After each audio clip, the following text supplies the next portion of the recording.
Welcome friends, happy Holi. সবাইকে প্রচুর প্রচুর শুভেচ্ছা এবং ভালোবাসা রইল হোলির। আজকে আলোচনা করব, সামনে তো ভোট, আর এই ভোটের প্রাক্কালে কেন্দ্রীয় স্বরাষ্ট্রমন্ত্রী অমিত শাহজি একটি সভায় এসে ঘোষণা করলেন যে যদি বিজেপি ক্ষমতায় আসে তাহলে ৪৫ দিনে পে কমিশন গঠন এবং তার সুপারিশ কার্যকর করা হবে। তো বন্ধুরা, এটা কি নিছকই একটা ঘোষণা, নিছকই একটা প্রতিশ্রুতি? না, আমি মনে করি এটা নিছক প্রতিশ্রুতি নয়, এটা একেবারে 100% সদিচ্ছা এবং 100% হবেই যদি বিজেপি আসে। কেন বলছি? এই কারণেই বলছি, একেবারে ডেডলাইন বেঁধে দিয়েছে ৪৫টা দিন। এই ৪৫ দিনে কেন্দ্র এবং রাজ্যের বেতনের মধ্যে যে ব্যবধান, সেটাকে সম্পূর্ণ মুছে ফেলা। ডবল ইঞ্জিনের সরকার, এর ফলে যে কেন্দ্রের বঞ্চনা, সেই বঞ্চনার আর ক্যাসেট আমাদেরকে শুনতে হবে না যদি ক্ষমতায় আসে। পরিবর্তন নাকি প্রত্যাবর্তন সে তো পরের কথা, কিন্তু আপাতত যে প্রতিশ্রুতি উনি দিয়েছেন, এটা বলতে হয় যে এটা শুধুমাত্র রাজনৈতিক ক্ষমতার পরিবর্তন নয়, বাংলার কর্মীবৃন্দ এবং তাদের পরিবারের অর্থনৈতিক অবস্থার উন্নতির জন্য একটা প্রয়োজনীয় আর্থ সামাজিক সংশোধনের কথা ঘোষণা করেছেন।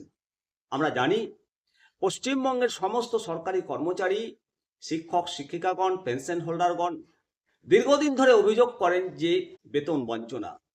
পাশের রাজ্য ঝাড়খণ্ডে তুলনায় পশ্চিমবঙ্গের শিক্ষক শিক্ষিকা, সরকারি কর্মচারীগণ অনেক বেতন কম পান। প্রধান শিক্ষকরা উইদাউট ইনক্রিমেন্টে তারা দিনের পর দিন কাজ করে যাচ্ছেন। এমত অবস্থায় অমিত শাহজির এই ঘোষণা নিঃসন্দেহে একটা রাজনৈতিক বাজি। তারা অভিযোগ করেছেন যে গত 15 বছর ধরে রাজ্য সরকার ন্যায্য পাওনা থেকে বঞ্চিত করেছে, ফলে কেন্দ্রের সঙ্গে রাজ্যের কর্মচারীদের বেতনের একটা বিপুল ফারাক তৈরি হয়েছে। সেই ফারাকটা দূর করাই বিজেপির মূল লক্ষ্য।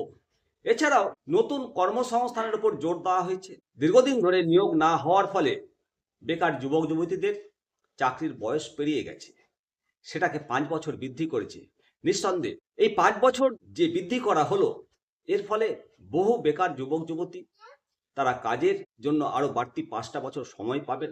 এর ফলে বহু বেকারের বেকারত্ব নষ্ট হয়ে তাদের কর্মজীবনের প্রবেশের একটা পথ তৈরি হবে।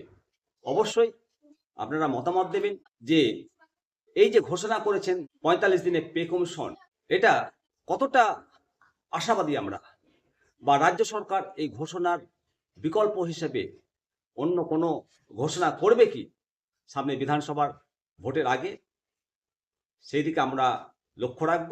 অবশ্যই আপনাদের মতামত কমেন্ট সেকশনে করবেন। ভালো থাকবেন। জয় হিন্দ, জয় ভারত, বন্দে মাতরম, ভারত মাতা কি জয়।